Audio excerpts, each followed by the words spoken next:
The day I found the note, I was folding sheets. I wasn't looking for anything, I didn't suspect anything. I was just folding the cream-colored sheets of our bed, the bed where I slept alone almost every night, when a piece of paper fell from the pocket of the shirt belonging to Sebastian, 38 years old. That man with a square jaw and surgeon's hands who always smelled of wood and lies. A piece of paper folded in four, small, innocent, written in the round, perfect handwriting of someone who writes with too much care when they actually care about what they are saying. Last night was perfect, I can't wait for Thursday. I froze, the shirt fell to the floor, I didn't move. Outside, on the balcony of the 34th floor, the Magdalena River kept flowing as if the world hadn't just split in two. The 4 o'clock afternoon sun streamed through the penthouse windows, painting golden streaks across the white marble floor, the floor I had chosen, that I had paid for with 5 years of my savings, that I had scrubbed on my knees when the installers scratched it. All of that was still there, the same, still, as if the paper in my hand didn't say what it said. I folded the note, I tucked it away exactly how I found it, I went back to folding the sheet. That was the first thing I understood about myself at that moment, that I wasn't going to break down. That something inside me, something old and cold and very, very still, already knew this day would come. And that something had been waiting, without me knowing it, with a patience that scared me when I finally recognized it. 2 hours later, Sebastian came home from work. He brought a bag from the French bakery on El Poblado Avenue, croissants, always croissants, the small gesture he used when he felt guilty about something I never named. He gave me a kiss on the cheek. I poured him coffee, we talked about the traffic on the Hacienda, and I smiled. It wasn't the smile of a woman who doesn't know. It was the smile of a woman who had just understood that knowledge is power, and that power is guarded in silence. That night, while he slept, I pulled out my phone and started searching. Not for what he was hiding, I already knew that. I looked for something else. I searched his name in public records. I looked up the name of the company where he claimed to be a partner. I looked up the contract for the warehouse in the north that supposedly belonged to both of us. I searched for 3 hours with my headphones on and the screen brightness at its lowest, and when I turned off the phone and closed my eyes, I was no longer the same woman who had been folding sheets that afternoon. I was someone else, colder, more precise, more dangerous. And he, Sebastian, 38 years old, surgeon's hands and a paper heart, had absolutely no idea. To understand what I lost, you first have to understand what I had. My name is Valentina Rios Castaño. I am 36 years old now, but when all this started, I was 29. I was thin in a way that I used to confuse with elegance, but in reality it was just hunger, not for food. But the kind of hunger you get when you grew up watching your mother work double shifts and still never having enough. I grew up in Itagüí in a two-room house with a zinc roof that sang when it rained. My mother, Rosario, 52 years old, a woman with calloused hands and an easy laugh, taught me two things: that money doesn't bring happiness, but poverty doesn't either. And that a woman who depends on a man is on borrowed time. I studied business administration at night. I worked during the day at a fabric importer downtown, carrying samples from one place to another in a briefcase that left my shoulder numb. By 27, I had been promoted twice. I spoke English with an accent but with confidence. I had a tiny apartment in Laurels that was mine, completely mine, with a basil plant in the window and a shelf full of books with dog-eared corners. I was happy, not in a loud way, in a real way. I met Sebastian Montoya Arango at a business fair in the Plaza Mayor Convention Center. He was standing in front of an industrial machinery booth with his hands in his pockets, listening to someone speak without really listening. I saw it in his eyes. That look of a man who already knows more than what he's being told and is being too polite to interrupt. I walked up to grab a brochure and he asked me if I also found the presentation boring. I laughed. It was as simple as that. The first few months were what love is supposed to be when it's real: clumsy, imperfect, full of laughter in the wrong places. He would show up at my apartment in Laurels with groceries without warning. I would wait for him with coffee, and he would say my coffee tasted better than any restaurant's, which was a lie, but a beautiful lie. We would talk until 3 in the morning about things that mattered: his family in Manizales, my desire to one day start my own business, the shared fear of becoming our parents. 2 years later, we moved into the penthouse in El Poblado together.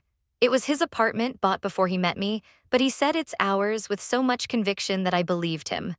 I put my books in the living room. I hung a picture of my mother in the hallway. I planted herbs on the balcony overlooking the river. I made that space mine the only way I know how to do things: slowly, carefully, permanently. The first signs arrived the way they always do, disguised as nothing. A Friday that turned into Saturday without warning, a phone that was always left face down. Once, just once, I heard him laughing in the bathroom with a laugh that wasn't meant for me, that loose laugh people have when they are being completely themselves in front of someone. When he came out, I asked him who he was talking to. He told me it was his brother Diego. Diego lived in Spain. It was 11 o'clock at night. I let it slide, not because I was naive, I wasn't. I let it slide because I was 31 years old, I was building something, and I was more terrified of being right than of being wrong. I understand that now too, that sometimes we prefer uncertainty over confirmed pain, and that preference cost us years. It cost me 6. Her name was Valeria Duque Espinal, 32 years old, black hair down to her waist. And the wide smile of someone who has never had to fight for anything because there was always someone willing to fight for her. I met her without knowing who she was. At a business dinner Sebastian took me to during our 3rd year of living together. She was the executive assistant of a partner of his. She shook my hand firmly, looked me in the eyes for exactly the right amount of time, and told me she had heard a lot about me. I believed her. She seemed confident, professional, and friendly.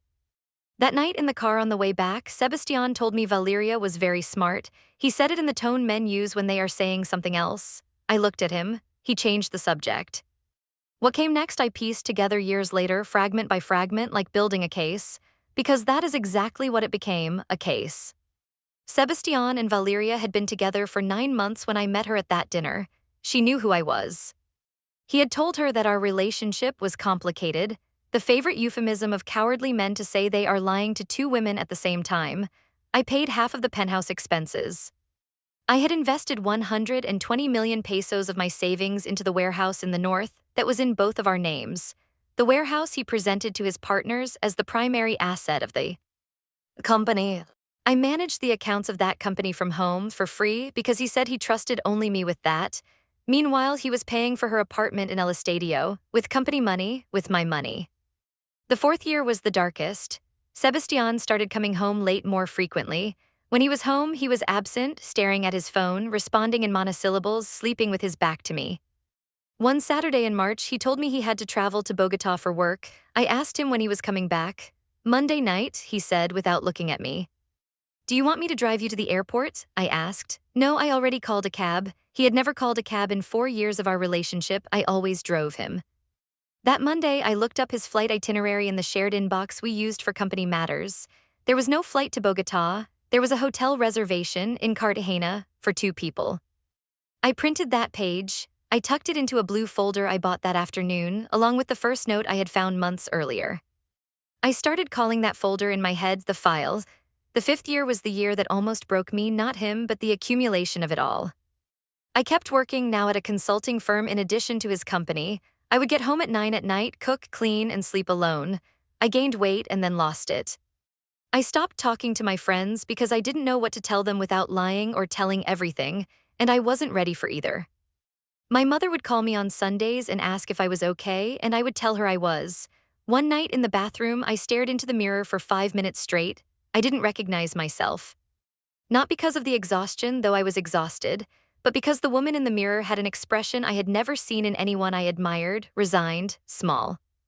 Like someone who had long ago decided she deserved less than what she wanted. I promised myself that that was the last night that woman would look into that mirror. The darkest moment came on a Tuesday in October of the 5th year. I went to the northern warehouse to check some documents and found Valeria Duque set up in the main office. My office, the one I had designed. With my bookshelves and my desk and the logo I had commissioned myself from a graphic designer. She was sitting in my caramel-colored swivel chair talking on the phone. When she saw me, she didn't even flinch. Hold on a moment, she told whoever was on the phone. Then she looked at me with the calmness of someone who has felt like a winner for a long time. Sebastian told me I could use the office today. Is there a problem? I gripped the doorframe. I felt the floor move an inch beneath my feet, that brief dizziness that comes when the body understands something before the mind does. None at any, I said. I smiled. I turned around and left. I drove to Las Palmas Avenue, pulled the car over onto the shoulder, and allowed myself exactly 8 minutes to cry. 8 minutes, I counted them. Afterward, I wiped my face, grabbed the steering wheel, and drove back to the city. That night, I called Ricardo Palomino, 44 years old, a family and corporate lawyer, the best one I knew. The man who had handled my cousin Claudia's divorce and who had a reputation for never losing when he had a solid case. Ricardo, I told him when he answered, I need you to tell me exactly what I need to do to get back what is mine. There was a brief pause. How much time do you have? He asked. As much as it takes. The decision didn't come like a flash of lightning. It came the way dawn arrives, slowly, without one noticing the exact moment everything changes color. It was the first Sunday in November. Sebastian was supposedly in a meeting, a Sunday at 10 in the morning, something he had stopped justifying because he didn't even bother to anymore. I was sitting on the balcony of the penthouse with a coffee, looking at the Magdalena River, and I thought something I had never thought with such clarity before. I am not waiting for him to change. I am waiting until I am ready, and I am ready now. That was it. No drama, no crying, none of the kind of rage that clouds judgment, just a cold, precise certainty like a scalpel. I called my cousin Claudia, 39 years old, a woman with a sharp laugh and ironclad loyalty, the only person in the world I told everything to, not to vent but as a strategy. She listened for 40 minutes without interrupting me. When I finished, the first thing she asked me was, "Do you have everything documented?" "For a year and a half now," I told her. "Then you don't need to cry, you need an accountant and a notary." That is what I call real love. In the following weeks, I stopped being a woman who suffers and became a woman who works. I contacted Ricardo Palomino and handed over the file, which by that point already had 47 pages. Screenshots, bank statements, company records, the warehouse contract. The hotel reservation in Cartagena, 3 transfer receipts from the company account to the apartment in El Estadio where Valeria lived, and the original note laminated, kept in a plastic sleeve as evidence. Ricardo looked at me over his square glasses and said just one thing: "Valentina, this isn't an infidelity case. This is a corporate fraud case with the aggravating factor of misappropriation of joint funds." I felt something warm expanding in my chest. Not revenge just yet, justice. The difference matters. I also hired Hernan Osorio, 51 years old, a forensic accountant with a sharp nose and infinite patience for numbers, who spent 3 weeks auditing every single transaction of the company over the last 6 years. What he found was elegant in its brutality. Sebastian had been transferring between 8 and 12% of the monthly net profits to a personal account I didn't know about. In 6 years, that added up to 342 million pesos. Plus the 120 million from my initial investment in the warehouse, which he had used as collateral for a personal loan without my signature. This is where most people would have exploded. They would have confronted him, screamed, sent messages at 3 in the morning. Not me, not yet, not yet. You wait, you smile. You fold the sheets and pour the coffee and listen to him talk about the traffic on the Ashenta, and meanwhile you build. I moved my important books, my personal documents, and the blue folder to my mother's house in Itigui, little by little without him noticing. I opened a new bank account at a bank where he had no relationship. I spoke with 3 of the oldest partners in the company, men who knew me before they knew him, and I planted, without saying anything directly, certain questions about the financial state of the partnership. I saw the exact moment something changed in their faces. I was ready. The first move was the quietest. Ricardo filed a precautionary measure with the court regarding the partnership's assets, including the northern warehouse, before Sebastian even knew a lawsuit existed. That meant he couldn't sell, transfer, or mortgage anything while the process was underway. The day he was notified, I was in the penthouse kitchen pouring orange juice. I saw him read the document on his phone. I watched the color drain from his face. "What is this?" he asked me, his voice sounding strange, like someone who knows exactly what it is. "I don't know," I said, placing the glass of juice on the table. "Do you have something pending with the company?" He looked at me for 3 seconds that felt like a year. He didn't say anything else. The second move was the one that exposed him to his own circle. Hernan Osorio prepared a complete financial report of the partnership, a beautiful 70-page document, with charts and tables and language so clear that even a 10-year-old child would have understood what was happening. Ricardo called an extraordinary partners meeting, a legal requirement that Sebastian couldn't block. I attended dressed in navy blue, with my hair tied back, wearing not a single piece of jewelry. I sat in the chair directly across from his and placed the report on the table.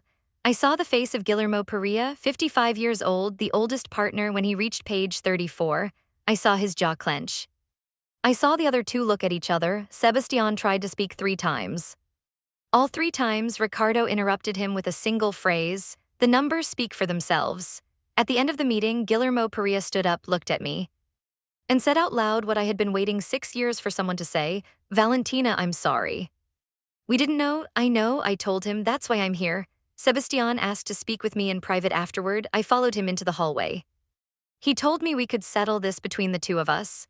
He told me the money thing had been a mistake, that he would return it, that Valeria was a foolish thing that had already ended. He told me this with that face he had used so many times, that mix of charm and calculated regret that used to work for him because I had allowed it to work. I looked at him in silence until he finished. Sebastian, I said in the calmest voice I've ever had in my life, I've already turned everything over to the court. There is nothing to settle between us, there is something to settle between you and the law, and I left without running, without turning back. With my heels clicking against the marble of the hallway like the only period that was needed. The third move was the one I didn't expect, but it came on its own, the way things do when the truth has nowhere left to hide. Two of the oldest female employees of the company, women who had seen me work for 6 years, who had eaten the lunches I brought to the office, who knew who actually did the work, told Guillermo Perea additional things that even I didn't know. That Valeria had joined the company with an inflated contract, that there had been other transfers Hernan was still tracking down, that Sebastian had spoken about removing me from the partnership when the time came. The process lasted 11 months. In the end, the court awarded me 100% of my initial investment, plus interest. The northern warehouse was revalued, and I received my actual percentage, which, with the appreciation over 6 years, was considerably more than what I had put in. Sebastian was barred from serving as a legal representative for corporations for 5 years. Valeria Duke, who had received company funds as an external consultant without being one, faced her own administrative process. The penthouse remained in dispute. I didn't want it. What I wanted was what was mine, and that was exactly what I kept. Today I live in an apartment in the Manila neighborhood, 3rd floor, with windows that open up to a garden where someone plants flowers with no apparent criteria, just color, just life. Without order or system, and it seems to me like the most beautiful thing I've seen in years. I started my own consulting firm 8 months ago, 3 employees, 4 steady clients. A logo I designed myself at 2 in the morning with a cup of hot chocolate and my favorite song playing on a loop. It's not big yet, it's going to be. My mother, Rosario, comes over for lunch on Wednesdays. She sits in the chair next to the garden window and tells me the coffee tastes good, and that seems like enough for me. I haven't seen Sebastian since that marble hallway, I don't need to. Men who treat you like a secret don't deserve to occupy space in the story that comes next. Just the exact space they took up, no more, no less, like data in a file that has already been closed. I don't think about Valeria, not out of generosity, but because indifference is the most expensive luxury a woman who one can afford. What I kept was this: the money that was mine, the reputation I built with my own hands, the ability to sleep with the lights off without waiting for anyone to arrive. And something harder to name but more real than everything else: the certainty that I am exactly the kind of woman who, when her world split in two, folded the sheet, put away the note, and waited for the right moment. This morning I got to the office early, I made the coffee, I opened my computer. And on the shelf, among the dog-eared books that traveled from Laurels to El Poblado to Itigui to Manila, sits the blue folder empty now, its job finished. I won't throw it away. It reminds me that there was a time when I was someone's secret, and that the only thing I had to do to stop being one was to decide that I could keep my own secrets too, until the day they were no longer needed.